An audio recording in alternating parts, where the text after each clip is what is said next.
Bismillahirrahmanirrahim. Assalamualaikum warahmatullahi wabarakatuh. Okay, to all distinguished guests, all of our teachers, and all of my friends, thank you for coming, and thanks for that wonderful welcome. And also, let's give a big applause to the crew, because of them that I can stand here right now.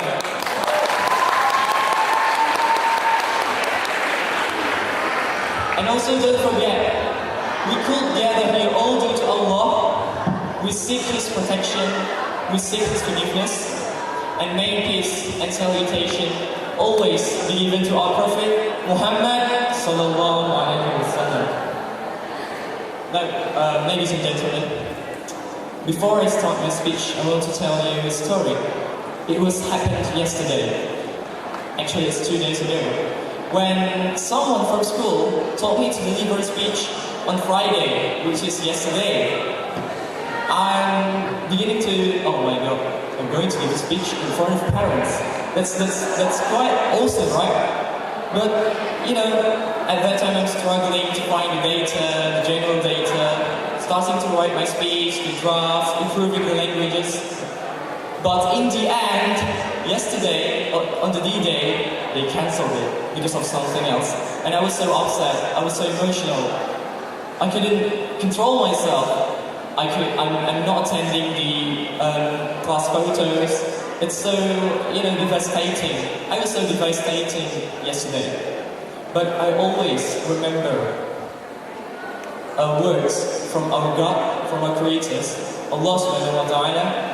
In the Quran, Surah Ash-Sham, chapter number 94, verse number 5, also billahi minash shaitanir rajim, فَإِنَّ مَعَ الْعُسْرِ يُسْرًا.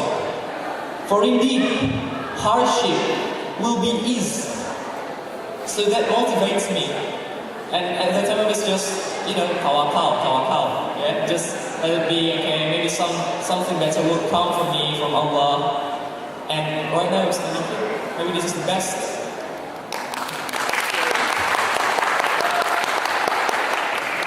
Now, I wanted to ask you a simple question.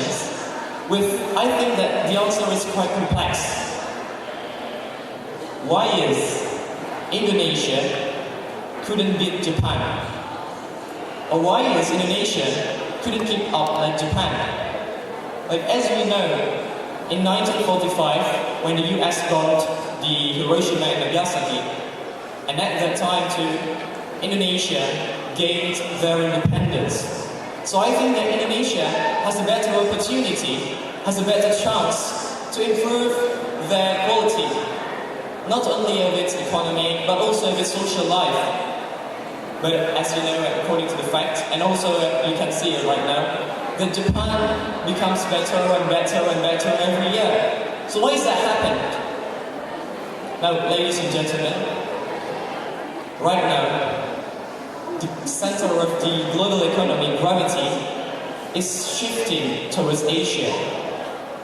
The Association of Southeast Asian Nations, as known as ASEAN, is in the process of making or creating a single market and production base called Asian Economic Community, or AEC, which will allow the free flow of goods, investment, and skilled workers, and the freer movement of the capital across the city. This is envisioned to be in place by 31st December of 2015. So I think that most of you may ask and questioning, what is AEC? What is Asian Economic Community?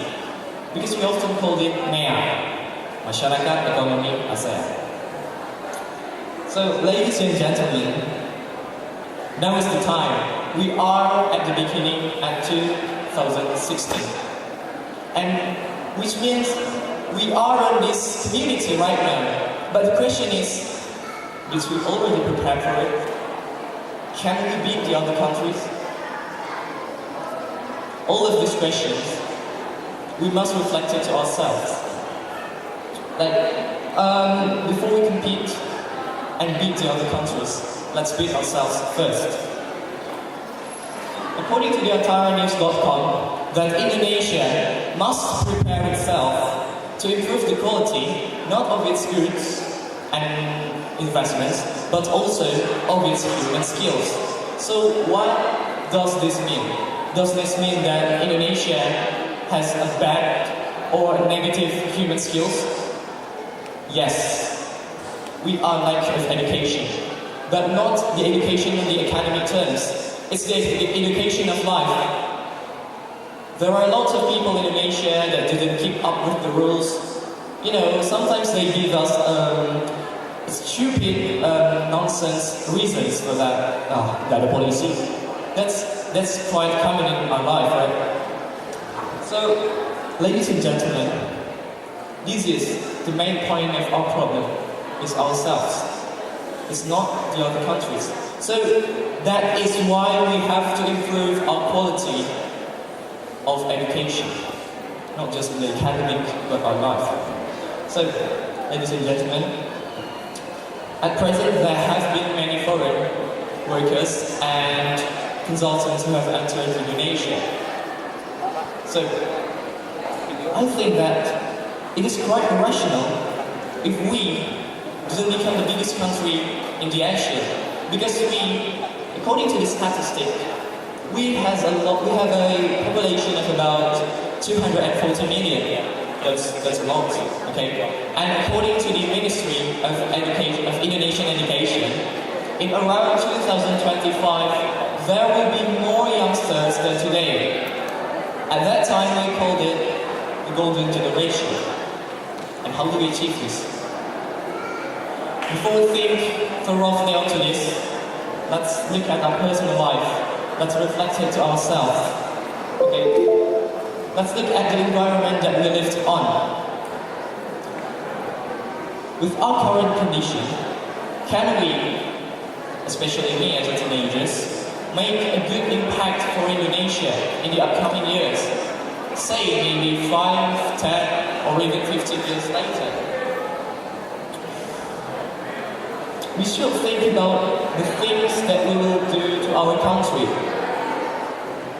You know, most of the teenagers have a fear of becoming an adult, and this could lead to an unpredictable and unexpected sad future, because they did not provide themselves with positive thoughts. Thus, may become an obstacle for them on this community.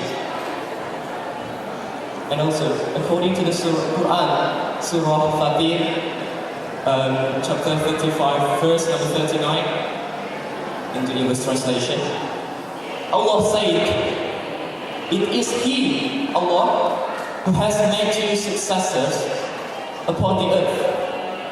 It is He, Allah, who has made you the successors, the Khalifah, the leaders upon the earth."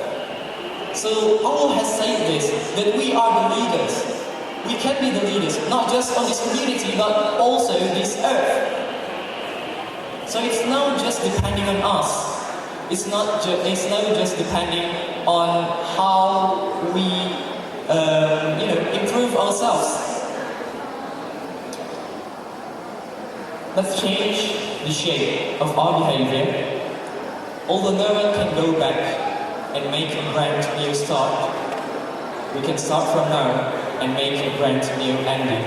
Thank you. Wassalamualaikum warahmatullahi wabarakatuh.